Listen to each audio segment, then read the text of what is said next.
Hello everyone, we're back with our Eastern Conference standings predictions. We did the Western Conference one a couple days ago. In today's video, we're doing the Eastern Conference. We're looking at my predictions for the Eastern Conference for the upcoming 2025-2026 season. We'll go to all of my predictions coming up right now.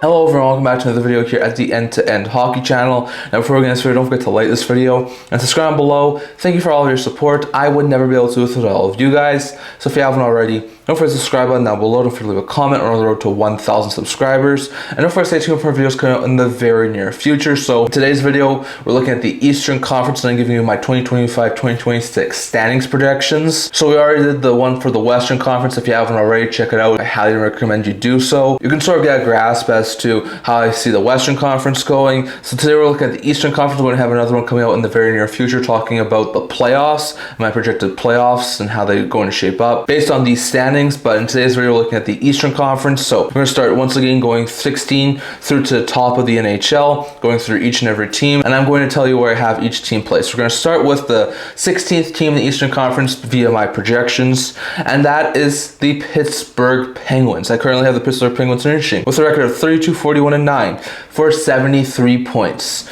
That is dead last in the Eastern Conference. I have changed it up a little bit since my offseason prediction video, but I do think Pittsburgh is still going to be dead last in the Eastern Conference. I think they're going to be a team who sells a whole bunch at the trade deadline. I think they're poised to be a team who takes a little bit of a step backwards. I think they had, 80-ish points last year, so definitely going to be a below 500 team. Maybe not the worst team in the entire NHL, but definitely one of the worst teams, if not the worst team in the Eastern Conference. So I expect very little things from those Pittsburgh Penguins. The 15th team in my Eastern Conference predictions is the New York Islanders, a record of 35-41-6 for 76 points, being 15th in the Eastern Conference. So the Islanders, I think last year were just over 80 points, just like the Penguins were. I don't expect them to do too much better. They got a little bit younger this offseason, trade away Thompson. I think they got a little bit worse. Their offense is going to be a tiny bit better, but I can't see them really improving much on last year's total. I think they have a bright future, and I think long term this team is going to be a really behemoth of a team to play against. I just can't see it happening right now, so I have the Islanders finishing 15th.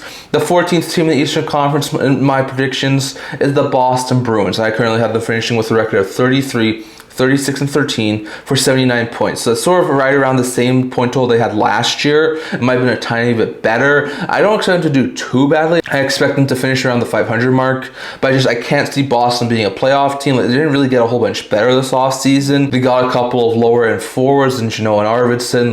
Defensively, they're not the same as they started the season last year. Goaltending wise, they might have a bounce back season from Swayman, but I don't even think a bounce back season from Swayman is going to be enough to push this Boston Bruins team out of the basement of the Eastern Conference. So at 14th overall, I had the Boston Bruins. At 13th overall, I have the Philadelphia Flyers. I have them finishing right around the 500 mark, record of 37-38-7 for 81 points. I think they're going to do a little bit better than people expect. I think a lot of people probably have the Philadelphia Flyers being one of the worst teams in the Eastern Conference. I think they're going to take a little bit of a step forward from last year, and only a tiny one, but a little bit of step forward. I like the addition of Zegras. I think their forward group got a little bit better. They will have some problems defensively. They stabilized their goaltending with Vladar, so I like what the Flyers did this offseason. I think they're poised for a tiny step forward. I just don't think it's going to be a drastic step forward enough to make them to a playoff spot. But I do have the Flyers finishing around the 500 mark with 81 points and being a solid team. The 12th team I have in the Eastern Conference and my predictions is the New York Rangers with a record of 40-37-5 for 85 points. So I have the Rangers finishing right around where they did last year. I don't think they got a whole bunch better this offseason. If anything, I think they got a little bit worse. The defense doesn't look overly great. In net, they do have one of the best goaltenders in the NHL,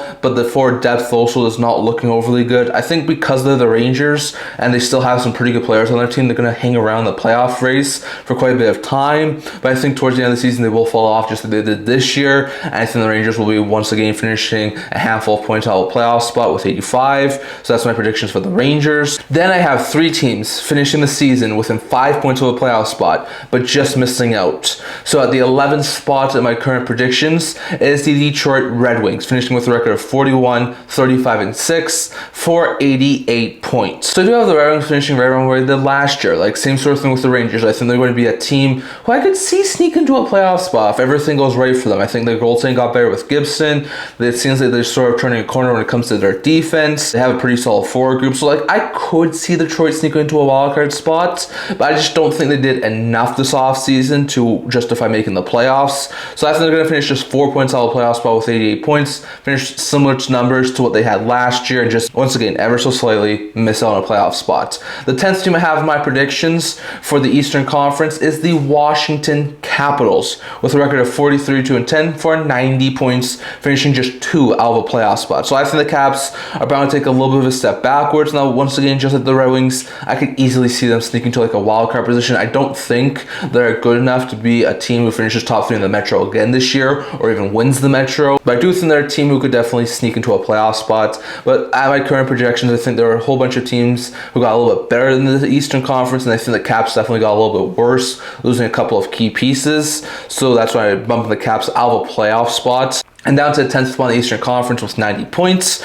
The closest team to make it to the Eastern Conference playoffs, who do not in my predictions, is the Tampa Bay Lightning. I do think the Lightning are poised to have a little bit of a step backwards. I currently have them finishing with a record of 43, 34, and 5 for 91 points, and that will be good enough for 9th in the East and 1 point shy of a playoff spot. I could easily see Tampa go into a playoff spot, but I've seen a lot of people say Tampa's going to win the Atlantic. Now Florida has some injuries. Tampa's going to be a lock for the playoffs. Sort of like Colorado in my last video. I don't know why people are saying this. Tampa's defense is not what it was. I am expecting a down year from Vasilevsky. Just check out my bold prediction video. I'm also thinking that depth on the forward group, it's not what it once was.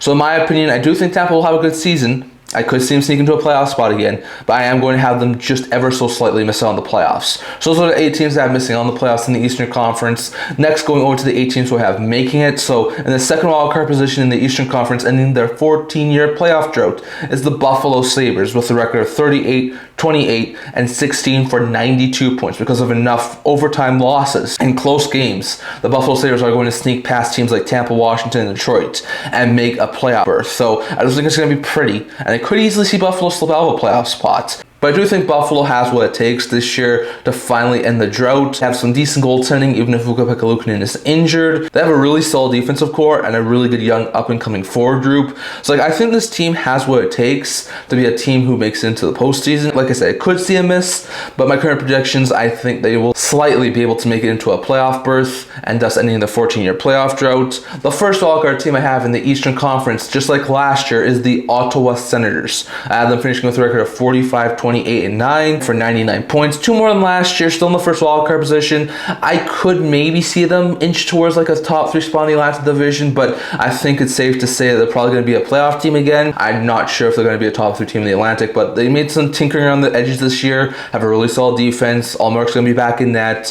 have a really deep forward group. So like, I think this team's playoff bound for sure. I'm just not sure if this team's a 3rd team in the Atlantic or a top 3 team in the Atlantic anyways. So that's where I have the Ottawa Senators finishing my predictions. My predictions for the top 3 teams in the Metro Division are as follows. 3rd in the Metro, New Jersey, a 97 point total with 45, 30, and 7 record. 2nd team is Columbus with a 47, 26, 9 record for 103 points. And the top team in the Metro Division and winning the President's Trophy is the Carolina Hurricanes with a record of 55, 22, and 5 for 115 points. So for the Devils, I think they had some decent offseason. They improved their defense a little bit. They tinkered around the edges with their forward group. The bottom 6 looks a little bit better. They're still going to have a really decent team, and I think they are still one of the better teams in the Metro Division, which is why I have them, even though they're finishing lower than the wildcard team in Ottawa, making the playoffs for the 3rd team in the Metro with 97. I think Columbus is poised to take a really big step forward. They have a lot of really good young talent. They have a lot of really good defensemen. I think this season really hinges on how good Merzlikins is going to be this upcoming season, but I think Columbus is going to be a really good team,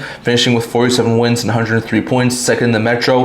I do think that this is a little bit of a hot take, but I think Columbus will surprise a whole bunch of people and finish 2nd in the Metro. And I think a lot of people will agree with me. Carolina, at this point, looks like they're head and shoulders above everyone else in the Metro Division. The Carolina Hurricanes added Ehlers this offseason, Miller this offseason. Besides maybe a tiny bit of questions regarding their goaltending, I think this team is poised to be one of, if not the best team in the Eastern Conference this upcoming season and dominate the Metro Division. So those are my top 3 teams in the Metro Division, and next going over to my top 3 teams in the Atlantic. So the third spot, I have Florida, 46-28 record for 100 points. Second spot is Toronto, 49-28-5 record for 103 points. Top spot is the Montreal Canadiens, 51-24-7 record for 109 points, winning the Atlantic. So I think with the injuries, Florida's probably going to have a little bit more of a down year. I don't think, given how good that team buys into their system, that they're going to be a team who falls out of a playoff spot. I think they're going to be able to tread water until a guy like Matthew Tkachuk comes back. And I think they're going to be adding someone at the trade deadline to replace Alex Barkov. So I do think that the Panthers team will be able to hold strong. They won't be a team who wins the Atlantic this year, but they will be a team who winds up finishing third in the Atlantic, sort of like they did last year. But they will be able to hit the triple-digit point mark this year. I have the Toronto Maple Leafs taking a tiny step back from last year, only a couple of points, only dropping down one spot in the Atlantic. Like, I still think this team's going to be really good, almost at the 50-win mark, hit the triple-digit point mark. Like, I do think that the loss of Martin will hurt them a tiny bit, but I do like their additions they made in the forward group. Defensively, pretty similar to how they finished last year. Goaltending-wise, 2 really solid goaltenders in Stellaris and Wolves. So I definitely like this sort of team that the Toronto Maple Leafs have built, which is why I have them second in the Atlantic, and then first in the Atlantic, Montreal. That's one of the surprises in my predictions here. I think Montreal's poised to have a step forward season. Hudson's probably going to have another great season. Dobson's going to do really good in Montreal. I definitely think that forward group is stellar in the Canadiens organization. I know I've seen some people say they're going to sort of trail off, and after just making the playoffs last year, they're going to miss the playoffs this year, but I'm taking it in a whole different direction. I'm going to say they take another step forward and they win the Atlantic Division, being the dominant team in the Atlantic Division that they've been hoping to be since they went to the Stanley Cup a couple of years ago. So very interesting note there. But those are my predictions. So just to break it all down, I'll put my predictions up on the screen here. At the 16th overall spot in the East, we have Pittsburgh with 73 points. 15th spot is the Islanders with 76 points. 14th spot is Boston with 79. 13th is Philadelphia with 81. 12th is the Rangers with 85. Red Wings are 88 points and are 11th. 10th is the Caps with 90 points. 9th is the Bulls with 91 points. The second wildcard team is Buffalo with the 92 points, and the first wildcard team is Ottawa with 99 points. Jersey third in the Metro with 97. Columbus is second in the Metro with 103, and Carolina is first in the Metro with 115. Florida is third in the Atlantic with 100. Toronto's second in the Atlantic with 103, and Montreal's top team in the Atlantic Division with 109. And those are my Eastern Conference standings predictions for the 2025-2026 season as it sits right now. So definitely have your thoughts on all this down in the comment section below. Do you agree with any and or all of my 2025-2026 Eastern Conference predictions? Do you disagree with any of them? And if you do disagree with any of them, I'd love to hear your guys' predictions for 2025-2026 season down in the comment section below. Don't forget to stay tuned for the playoff prediction video coming on in the very near future, because based on these standings, we'd have matchups in the first round this upcoming season of Montreal, Ottawa, Carolina, Buffalo, Toronto, Florida, and Columbus, New Jersey. So definitely, everybody got thoughts on all that down in the comment section below. That's all I want to talk about for today. Or until this video, if you really like to, subscribe below. Thank you for all of your support. I would never be able to do this without all of you guys. So if you haven't already, don't forget to subscribe button down below. Don't forget to leave a comment on the road to 1,000 subscribers. Don't forget to stay tuned for videos coming in the very near future. Also a blog talking about news, rumors, analysis, stuff like that. So check that out. I'll link that down in the description below. Can't wait to see you guys all for next video. See you guys soon.